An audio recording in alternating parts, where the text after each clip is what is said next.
ರೈತರು ಸತ್ತೋಗಿದ್ದಾರೆ. ಇಲ್ಲಿ ಡೆಲ್ಲಿಯಲ್ಲಿ ಇದುವರೆಗೂ ಪ್ರತಿಭಟನೆ ನಡೀತಾ ಇದೆ. ಪಾರ್ಲಿಮೆಂಟ್ರಿ ಕಮಿಟಿನೂ ಅವ್ರ ಪರವಾಗಿ ಕೊಟ್ಟಿದೆ, ಜಡ್ಜುನು ಏನೋ ರಿಟೈರ್ಡ್ ಜಡ್ಜುನು ಅವ್ರ ಪರವಾಗಿ MSP ಕೊಡಬೇಕು ಅಂತ ಕೊಟ್ಟಿದ್ದಾರೆ. ಆದರೆ ಸರ್ಕಾರ ಇನ್ನೂ ಕೊಡದೆ ಚಳಿಯಲ್ಲಿ ರೈತರು ಇವತ್ತೂ ಒಬ್ಬರು ಸತ್ತಿದ್ದಾರೆ, ನೆನ್ನೆನೂ ಒಬ್ಬ ಸತ್ತಿದ್ದಾನೆ. ಸರ್ಕಾರ ಇಷ್ಟೊಂದು ಇಲ್ಟ್ರೀಟ್ ಮಾಡೋದು ಏನಕ್ಕೆ ಫಾರ್ಮರ್ಸ್ಗೆ ಅಂತ? First of all government of India ರೈತರ ಪರವಾಗಿರ್ತಕ್ಕಂಥ ಸರ್ಕಾರ ಅಲ್ಲ. ರೈತರು ಕೇಳ್ತಕ್ಕಂಥ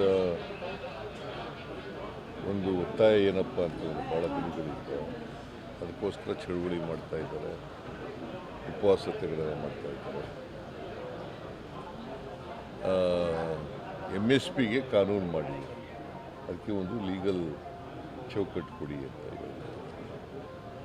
ಅದನ್ನು ಅವರು ಮಾಡಲಿಕ್ಕೆ ತಯಾರಾಗಿಲ್ಲ. ಯಾಕೆಂದರೆ MSC ಕೊಡಬೇಕಾಗಿರೋರು ಗೌರ್ಮೆಂಟ್ ಆಫ್ ಇಂಡಿಯಾ, ಅದನ್ನು ಅವ್ರು ಮಾಡಬೇಕು. ಸೊ ರೈತರ ಒತ್ತಾಯಗಳಿಗೆ ಮಣಿತಾ ಇಲ್ಲ. This is a inhuman government, anti farmers government. ಅದಕ್ಕಾಗಿ ಇಷ್ಟೊಂದು ಜನ ಸತ್ರೂ ಕೂಡ ಸ್ವಲ್ಪನೂ ಕೂಡ ಬಗ್ಗದೇ ಇರ್ತಕ್ಕಂಥ ಸರ್ಕಾರ ಇದೆ.